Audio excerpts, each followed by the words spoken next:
Quero compartilhar 2 grandes problemas com vocês aqui. O primeiro, o grande problema do pecado dos judeus foi rejeitar a Cristo. O grande pecado do mundo seria rejeitar a lei de Deus, o fundamento do seu governo no céu e na terra. E hoje, por exemplo, o que se vê em podcasts, o que se vê aqui, por exemplo, em algumas plataformas aqui no YouTube, pessoas afirmando de que a lei de Deus, ela foi cravada na cruz do Calvário. Eu falo da lei moral, tá bom? Ali os 10 mandamentos, e há uma grande rejeição na questão do mandamento do sábado. Você sabe disso, não é verdade? Então veja que o grande pecado dos judeus foi rejeitar a Cristo, e o grande pecado do mundo seria rejeitar a lei de Deus, que é a base do seu governo no céu e na terra. Se o assunto já te interessou, eu convido você a ficar até o final deste vídeo. Também convido você a deixar aí o teu gostei, tá bom? Comenta aqui embaixo o que você pensa sobre o assunto, tá bom? Vamos lá. Olha só, do alto do Monte das Oliveiras, ali Jesus pôde contemplar Jerusalém e o templo. O templo com as suas paredes de mármores, ao pôr do sol, a claridade, o brilho, os raios do sol batia sobre a parede e era uma coisa encantadora. Só que Jesus não estava encantado com o templo, estava preocupado com algo futuro que não estava muito distante dos dias dele, que isso seria exatamente no ano 70. Jesus estava preocupado com a destruição que estava por vir. Olha só que interessante aqui, ó. O Senhor escolhera Sião com o desejo de fazê-la sua habitação. Por 3 anos, por 3 anos, o Senhor de luz e glória andou em meio ao seu povo. Por 3 anos, fazendo o bem, curando todos os oprimidos pelo diabo, libertando os cativos, restaurando a vista aos cegos, fazendo os coxos andarem, os surdos ouvirem e pregando o evangelho aos pobres. Jesus viveu como um andarilho, sem lar, a fim de ministrar às necessidades das pessoas e a sua angústia, suplicando que aceitasse o dom da vida. Então veja que não foi fácil para o Messias, não foi fácil para Jesus.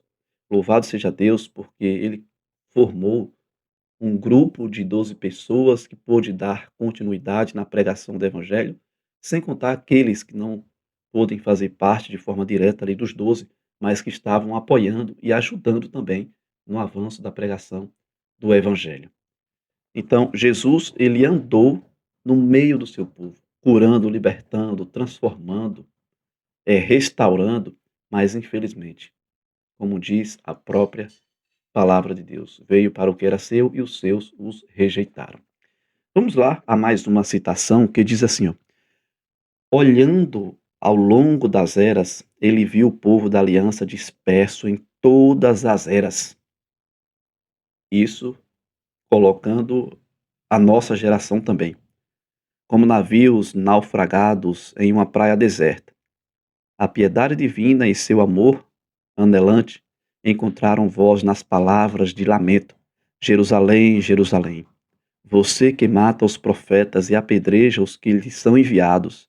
Quantas vezes eu quis reunir os seus filhos, como a galinha reúne os seus pintinhos debaixo das asas, mas vocês não quiseram.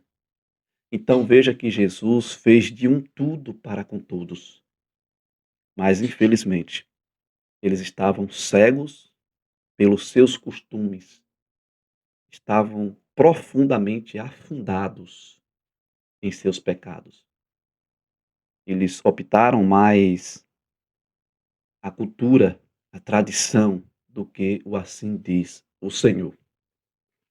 E continuando aqui, diz assim, ó: a majestade do céu em lágrimas.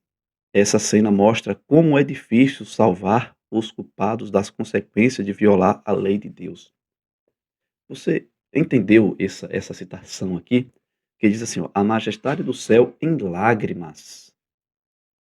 Essa cena mostra como é difícil salvar os culpados das consequências de violar a lei de Deus. Hoje, por exemplo, sendo um membro da igreja adventista do sétimo dia e outros pastores,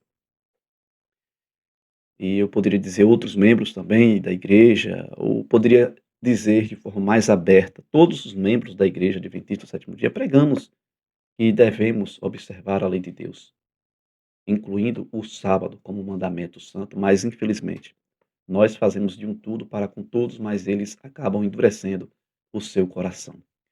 E aqui diz assim, ó: "O grande pecado dos judeus foi rejeitar a Cristo, o grande pecado do mundo seria rejeitar a lei de Deus, o fundamento de seu governo no céu e na terra.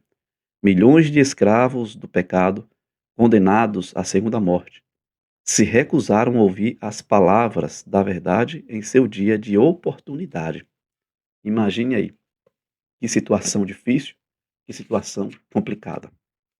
Então veja que os judeus rejeitaram a última oferta de Deus, que foi a vinda de Cristo para a remissão dos pecados dos judeus.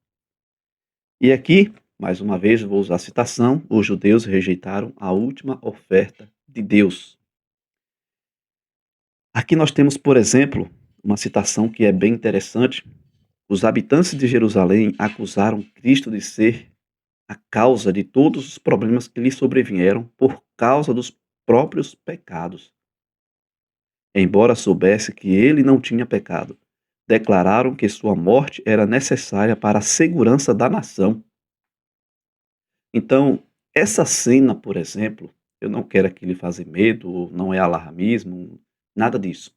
Mas essa cena que aconteceu com Cristo, pela nação da época, pela população ver, eu vou abrir um aspa, tá bom? Pela nação ver Cristo como um causador do problema do que estava acontecendo.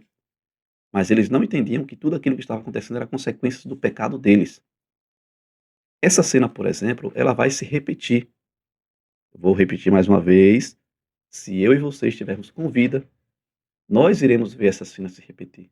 Nós seremos vistos como os culpados por não cumprir alguns requisitos das leis humanas, por violar algumas coisas, e vão dizer que o sol está esquentando por causa desse povo, o que está acontecendo na questão das mudanças climáticas é por causa desse povo, isso num futuro que não está muito distante, tá bom? Então essa cena, ela vai vir sobre o povo de Deus. Se eu e você estivermos com vida, iremos ver com os nossos próprios olhos.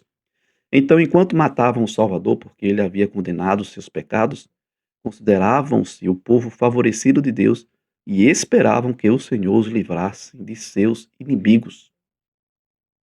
Eu vou continuar aqui. Diz assim, ó: "Em sua recusa obstinada em se arrepender, os judeus rejeitaram a última oferta de misericórdia.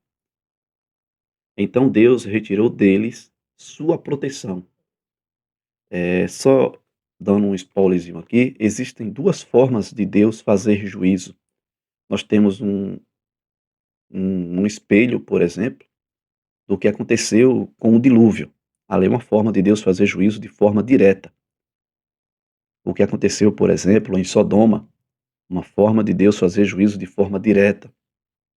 O que aconteceu, por exemplo, no ano 70, que houve a destruição do templo e a matança de milhões e milhões de judeus. Então, o que aconteceu, por exemplo, no ano 70, foi a retirada do Espírito Santo da vida desse povo.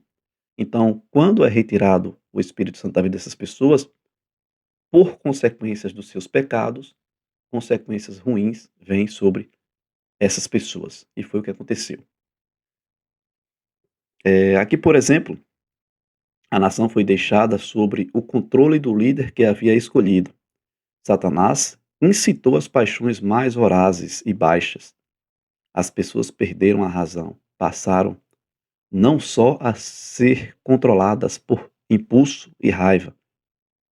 As pessoas perderam a razão, passaram não só a ser controladas por impulso e raiva cegas, mas a ser satânicas em sua crueldade. Amigos e parentes traíam uns aos outros, pois matavam os filhos e filhos. Os pais, os governantes não tinham poder para se dominar. As paixões descontroladas os tornaram tiranos. Os judeus aceitaram falsos testemunhos para condenar o inocente Filho de Deus. Agora, acusações falsas tornavam incertas sua vida. O temor do Senhor não os incomodava mais. Satanás era o chefe da nação. Isso aqui é pesado demais. O temor do Senhor não os incomodava mais. Satanás era o chefe da nação. Então, amigos, os judeus rejeitaram a última oferta de misericórdia de Deus. E aqui eu quero usar mais alguma citação e a gente finaliza. Nenhum cristão morreu na destruição de Jerusalém, depois que os romanos, sob a liderança de Sétios, cercaram a cidade, abandonaram o cerco inesperadamente. Quando tudo parecia pronto para o ataque, o general romano retirou suas forças sem nenhum motivo aparente. Os cristãos que aguardavam reconheceram o sinal prometido. Então, Cristo havia dado este sinal: quando vocês verem Jerusalém sitiada de exército, sabeis que está próxima a sua devastação. Então, o cristão que entendeu a mensagem do que Cristo havia falado anos antes, eles fugiram. E ele disse assim, ó: se vocês fugirem, não voltem, não desça, não entre, fiquem onde vocês estão. E aqui por último, a gente finaliza. Já foi falado sobre a retirada do Espírito Santo, né, que é uma forma de Deus fazer juízo, e pelo fato da vida de pecado deles, eles sofreram as consequências.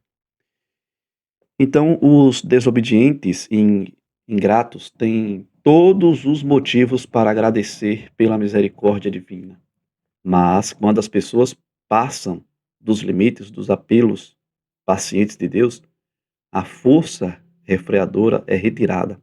Deus não age como um executor da sentença ou outro contra a transgressão. Ele deixa os que rejeitam sua misericórdia colhem o que plantaram. Cada raio de luz rejeitada é uma semente lançada e produz uma colheita infalível. Quando se resiste com persistência o Espírito de Deus, ele, por fim, se retira. Então não resta poder para controlar os desejos mal do coração, nenhuma proteção contra a maldade e o ódio de Satanás. Só. Então, essas pessoas sofrerão as consequências por desobedecerem à lei de Deus. Lembre-se que o maior pecado dos judeus foi rejeitar a Cristo. E o maior pecado do mundo é rejeitar a lei de Deus, que é a base do seu governo no céu e na terra. E aqui o mundo não está mais preparado para crer na mensagem desta vez do que na época em que os judeus receberam a advertência do Salvador sobre Jerusalém. Então fica aqui o meu abraço para você em Cristo Jesus. Se você gostou do vídeo, não esquece de colocar o teu amém, comenta o que você entendeu e que possamos buscar diariamente o batismo do Espírito Santo para que a gente possa viver uma vida de paz, espiritualmente falando. Em breve estaremos nas mansões celestial. Que Deus ele te abençoe de forma especial. Se inscreve no canal se ainda não é inscrito, confere aí, deixa o teu comentário e deixa aí o teu gostei também. Que Deus ele te abençoe.